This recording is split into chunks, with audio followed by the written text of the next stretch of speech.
કાર્ય કર્યું નથી. વર્તમાન સ્થિતિમાં ભયની દિવાલ પેદા કરી છે. અહીંયા બેઠેલા લોકોને પોતાનો હક લેવો હોય તો તડપવું પડે, અધિકારીઓને પૈસા આપવા પડે.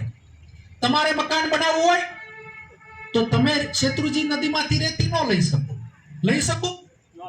લઈ શકો? પણ આ ગામની અંદર કોની રહેન દ્રષ્ટિની અંદર ખનિજ માફિયાઓ બેફામ છે. આ ગામની અંદર કોની રહેન દ્રષ્ટિથી બુટલેગરો બેફામ છે. આ ગામની અંદર શાકભાજીની જેમ હવારે માતા બેન શાકભાજી લેવા જાય એમ હાલના ટાઈમે દારૂની લારીઓ મુકાય, શરમથી માથું ઝૂકી જાય છે. લોકો ભયભીત છે, એની સામે અમે લડાઈ લડીએ છીએ. આ ગામડાની વાત થઈ. સુરત જેવા શહેરો કે અમદાવાદ જેવા શહેરો હોય, આ ભારતીય જનતા પાર્ટીના શાસનમાં ડ્રગ્સ ઘર ઘર સુધી પહોંચી ગયું છે. આવનાર પેઢી માટે ખૂબ કપરા દિવસો છે. આ સમજવાની જરૂરિયાત છે. બે કામ ઓછા થાય, પણ નબળા માણસને અમે જાહેર જીવનમાં કોઈ સ્થાન નથી આપ્યું.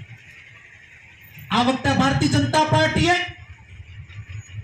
શરમ નેવે મૂકી દીધી.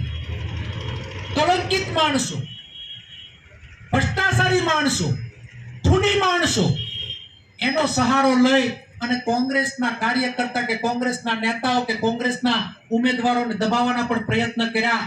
પણ અમે કે પીઠ નથી બતાવી, સાવરકુંડલા હોય કે લીલિયા હોય, આંખમાં આંખ નાખીને તમારા હક માટે અમે લડીએ છીએ. લડતા હતા, લડતા રહેવાના છે. 3 નંબરના જાગૃત મતદારો પક્ષ પલટાની પૂરબહાર આલે છે, એને પણ થોડાક ઓળખજો. 3 નંબરના વોર્ડમાં સાંજે કોંગ્રેસનું ટિકિટ લેવાના હોય, સવારે ભાજપનું ફોર્મ ભરાય. થયું કે નથી થયું? થયું કે નથી થયું? નિર્ણય તમારે કરવાનો છે.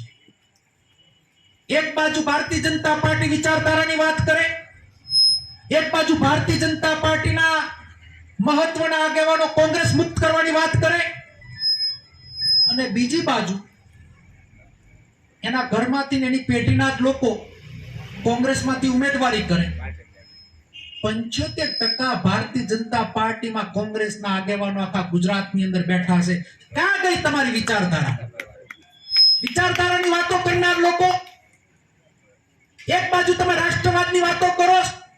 આ ભારતીય જનતા પાર્ટીની, વર્તમાન ભારતીય જનતા પાર્ટીની માનસિકતા એટલી નિમ્ન કક્ષાની છે કે જો એને જીતવું હોય તો દાઉદ ઇબ્રાહિમને પણ ટિકિટ આપે.